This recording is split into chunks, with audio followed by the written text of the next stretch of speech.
Hey, what's up, metal and heavy music fans? It's Flight of Icarus again with MetalTrenches.com, and today we're going to rank the discography of Finnish melodic death metal band MORS Principium EST, tier list style.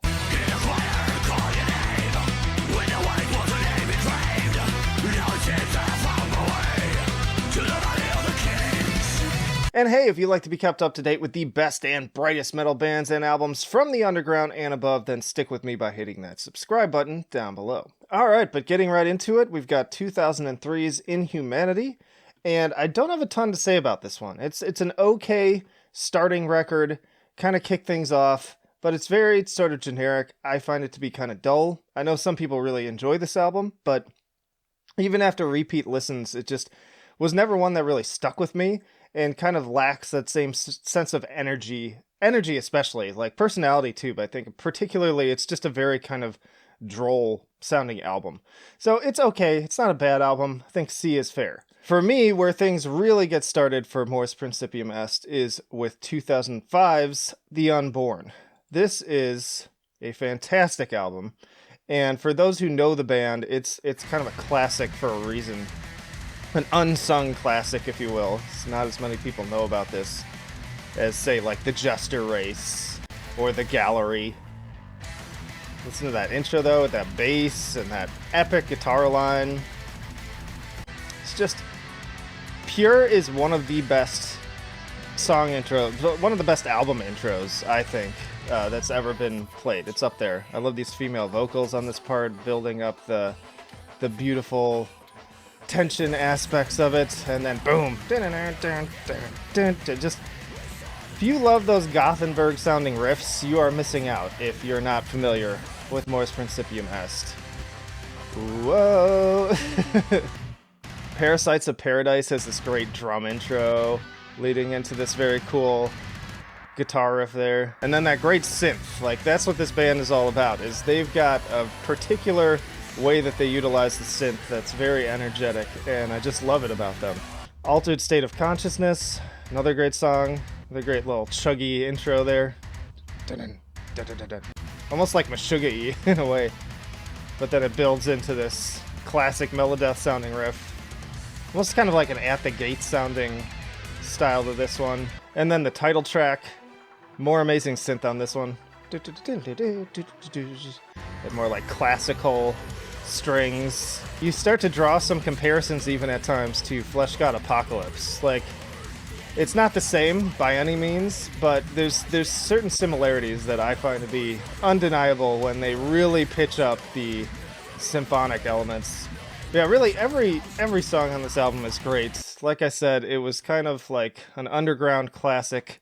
Still as this day, lives up very well. I could go into all the other songs, but those are just a few highlights. This is definitely an S-tier album. But let's move on forward to 2007 with Liberation equals Termination.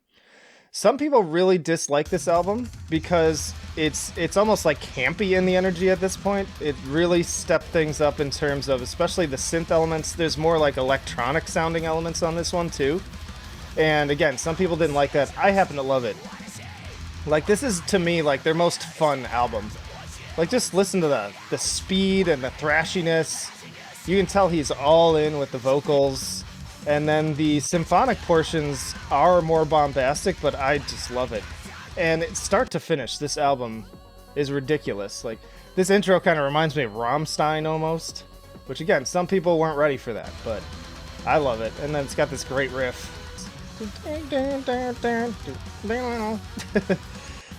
This is just like, it's a riff machine. The symphonic elements are so amazing. This is another standout too, Cleansing Rain. The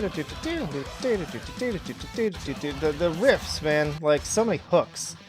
So many just standout moments all over this album that will stick with you, I promise you. There's a reason why when I recommend people who are new to MORS Principium Est, I will often tell them to either go with this album or The Unborn. If you don't like the campiness and the like jumping the shark aspect of it, probably go with The Unborn, but I still call this an S-tier album. I think these are the best two MORS Principium Est albums. I prefer Liberation equals Termination just by a hair, but they're both fantastic. But let's go to the next one, and we had a pretty big gap after that. It wasn't until 2012 that they dropped And Death Said Live. And this is another solid album. Like, it was one that took me longer to get into, and for some reason, I don't enjoy, like, re-listening to this one as much, but especially, like, re-listening to it again in preparation for this list. I'm not exactly sure why, because, again, there's a lot of fantastic songs. Great opening to I Will Return. Songwriting's pretty on point. The riffs are still there. There's, again, you can hear, like, lots of great hooks. Birth of the Star Child is a great one. Another faster, thrashier one. Isn't that snare on that one? Yeah, another one. What the Future Holds. Just fast, aggressive, hard-hitting, fun stuff. Something about the vocals on this one, though. I'm not sure what happened. Maybe it has something to do with that break, but they're like higher and squelchier than on any other album on this one. And I'm not a huge fan of how they sound. So that is kind of a detraction point. I also feel like the production, for whatever reason, is kind of... This is one of their weaker ones in that department as well. But what it lacks in that area, it still makes up for with some amazing guitars, some pretty cool synth parts. The synth isn't as pronounced, I feel like, as on the last two albums. It doesn't have those, like, synth hooks, so to speak, but the guitars, like, fantastic. And there are some portions. So, great album, very solid. I almost want to put it up higher, but in the big scope of comparing to everything else, I'd say it's about a B. It's good, but there are better ones if you want to kind of just get started with them. Let's move on to 2014 with Dawn of the Fifth Era. This was actually the album that initially not only got me into the band, but this was when I just knew that they were even a thing. And this is why I always call them like one of the most underrated melodic death metal bands around, because they've been so consistent. And it wasn't until 2014, like 11 years after their first album, that I even knew that they existed, despite the fact that I was a diehard Dark Tranquillity fan, big In Flames fan, all that stuff, and never heard of these guys until I happened upon the We Are the Sleep music video, I believe it was, which is a great single. I feel like they stepped up the production a little bit on this one. And then, of course, the hooks are still there. Lots of great piano on this album, too. Great choruses. Kind of an In Flamesy riff on that one. And then again, like, just consistency, man. These guys just killing it. Pretty much every single album. There's very little to not enjoy. I mean, if you love those Gothenburg bands as much as I do, so just endless hooks, so much great guitar, amazing songs, and even the songs that aren't quite as good as some of the best songs are still, like, not even just okay, like, they're great. Everything is amazing. Monster in Me is a good one. This one has a nice little synth intro too, leading into more cool riffs, and then we've got this cool chorus part where it slows it down, very head-bobbing. Again, kind of Flesh God vibes with that synth over it. Wrath of Indra, another just total rager, total banger. They love their hammer-ons and pull-offs. And then this very dramatic closer with The Forsaken. This album was a huge grower, too, because, like, I really enjoyed it from the very beginning. But with each listen, I just discovered more and more things that I loved about it, and it just kind of leaped up the ranking. And when I went into this list, I was planning on giving it a B, because that's always where I kind of felt where it landed. But even on this latest re-listen, things just stood out. I was increasing ranks of songs, and ultimately, I think it's an A. It's a really great album, definitely worth checking out. But we got two left. Let's go into 2017's Embers of a Dying World, which is another album that I feel like did not get respect, even less so, I'd say, because that last album had national distribution. This album was import only for a very long time after its release, and it was kind of a bummer, because I feel like that further added to the fact that not a lot of people listened to it. But it's really good.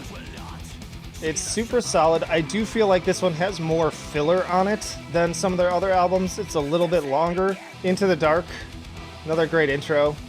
Love those chorals, very dramatic.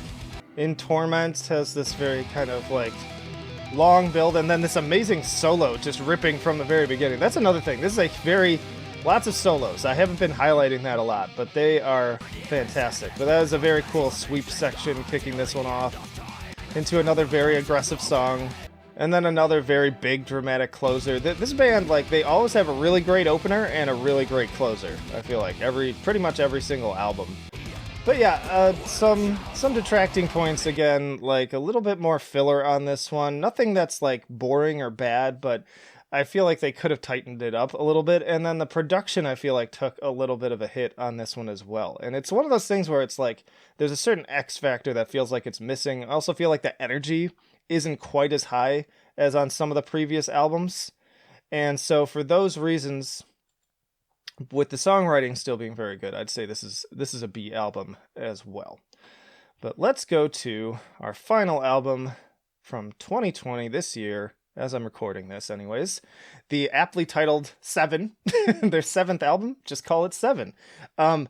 This album is phenomenal, and I did a full video review of this one just recently too, again, depending on when you're watching this, but I just put that out, and I love this album. I was not sure what to expect. I went into it with kind of relatively low expectations, because again, that last album, I enjoyed it quite a bit, but I wasn't like necessarily riding high on MORS Principium Est, and they just blew me away. This album absolutely floored me. Great opener for the lead single, another very dramatic builds with great riffs. But honestly, there's even better than that. Like Lost in a Starless Aeon, and then that part, this weird kind of mathy almost transitional riff that has a weird time signature. And then they've got this great tapping part over the verses, and then a really catchy chorus, and then there's some like epic soloing later on too.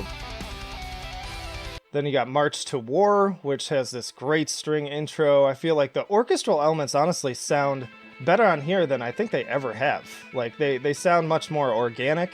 I'm wondering if some of them are more real as opposed to being more synth generated. And then great riffs on this one too, just powerful. The vocals are very strong too. They kind of have a lower, deathier register this time around too.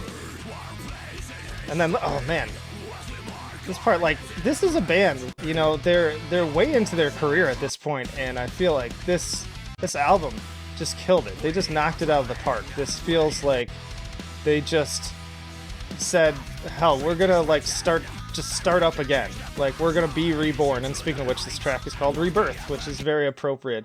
Master the Dead, another just epic track, just full of great moments with amazing riffs and these cool guitar harmonies that pop up, and then there's like some really cool solos too. Like this part, very catchy, like the perfect melding of catchy with technical and proficient, like this harmonized part here. And then more great soloing, and I could go on, but again, you should just check out my full review of that album if you want to hear more of my thoughts on it. All that to say, it's an A album at least. Like, I wouldn't be surprised too.